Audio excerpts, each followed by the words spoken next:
Film की शुरुआत में अयान को एक इंटरव्यू में उसकी जर्नी के बारे में पूछा जाता है। अयान अपने अतीत में चला जाता है और कहता है। कहानी की शुरुआत लंदन के एक नाइट क्लब में होती है जहां अयान की मुलाकात अलीज़े से होती है। अयान एक अमीर परिवार का लड़का है जो अपने पिता के दबाव में एमबीए कर रहा है, लेकिन उसकी असली चाहत सिंगर बनने की है। वो जिंदगी को नियमों में जीने वाला और थोड़ा मासूम किस्म का लड़का है। दूसरी तरफ अलीज़े एक बेबाक, मस्तीखोर और बिंदास लड़की है जो अपनी शर्तों पर जिंदगी जीती है। उनकी पहली मुलाकात में ही कई मजेदार घटनाएं होती हैं। दोनों ड्रिंक के नशे में मस्ती करते हैं और अचानक एक दूसरे को किस करने की कोशिश करते हैं, लेकिन हंसी मजाक में वो पल गुजर जाता है। दोनों के बीच दोस्ती की नींव मजाक और मस्ती से ही पड़ती है। अलीज़े कहती है, यार तुम बहुत बोरिंग हो, तुम्हें जिंदगी जीनी आती ही नहीं। अयान जवाब देता है, मुझे तुम्हारी तरह दीवाना नहीं बनना।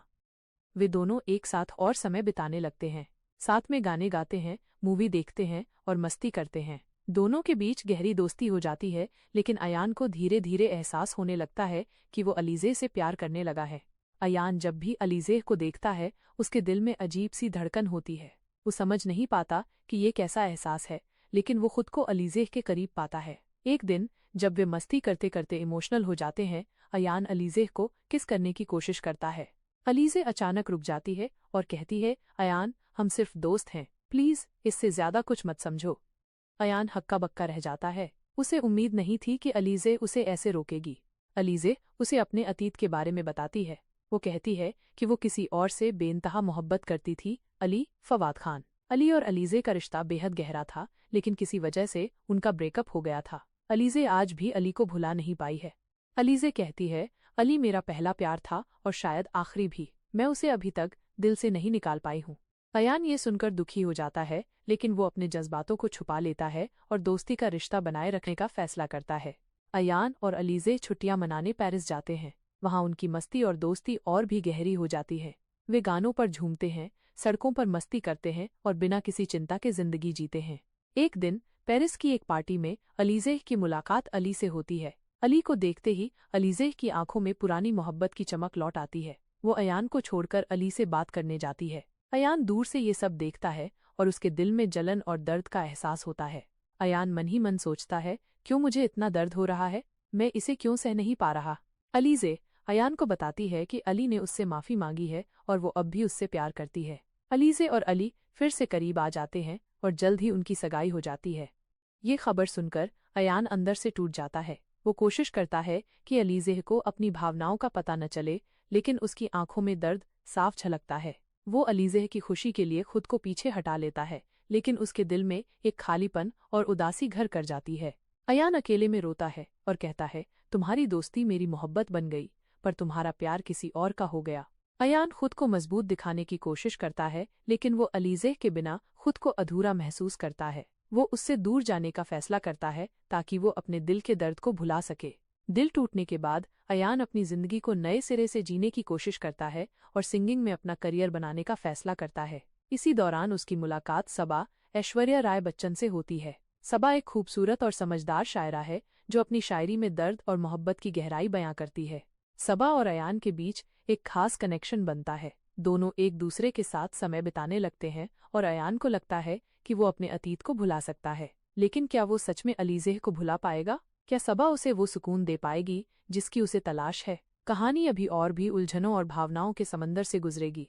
अयान और सबा की पहली मुलाकात एक इवेंट में होती है जहां सबा अपनी शायरी सुना रही होती है। उसकी शायरी में दर्द, मोहब्बत और अकेलेपन की झलक होती है, जिसे सुनकर अयान मंत्रमुग्ध हो जाता है। सबा की शायरी, इश्क में दिल को संभालना आसान नहीं, हर धड़कन में उसका नाम लेना गुनाह नहीं।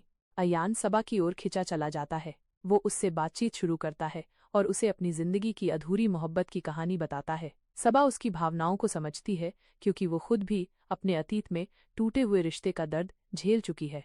दोनों के बीच एक खास जुड़ाव बनने लगता है। सबा अयान को सिखाती है कि कैसे अपने दर्द को अपनी ताकत बनाया जा सकता है। वो अयान को प्रेरित करती है कि वो अपने गाने में अपने इमोशंस को उकेरे और सिंगिंग में करियर बनाए। सबा कहती है, दर्द को महसूस करना ही नहीं, उसे जीना भी जरूरी है। उसे अपनी ताकत बनाओ, न कि कमजोरी। अयान सबा की बातों से प्रभावित होता है और दोनों एक दूसरे के साथ समय बिताने लगते हैं। वे गहरी बातें करते हैं, शायरी में डूब जाते हैं और जिंदगी के कई पहलुओं पर चर्चा करते हैं। सबा की शायरी और उसकी सोच अयान को बहुत आकर्षित करती है। अयान को लगता है कि वो सबा के साथ अपने अतीत को भुला सकता है। वो सबा को डेट करना शुरू करता है और दोनों के बीच एक रोमांटिक रिश्ता पनपने लगता है। अयान और सबा का रिश्ता धीरे धीरे गहराता है। दोनों के बीच इमोशनल और फिजिकल अटैचमेंट भी बढ़ता है।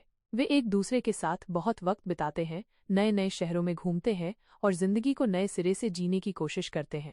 अयान और सबा एक हिल स्टेशन पर जाते हैं जहां बर्फबारी हो रही होती है। वे एक दूसरे के साथ मस्ती करते हैं, बर्फ के गोले बनाकर एक दूसरे पर फेंकते हैं और फिर ठंड से बचने के लिए आग के पास बैठते हैं।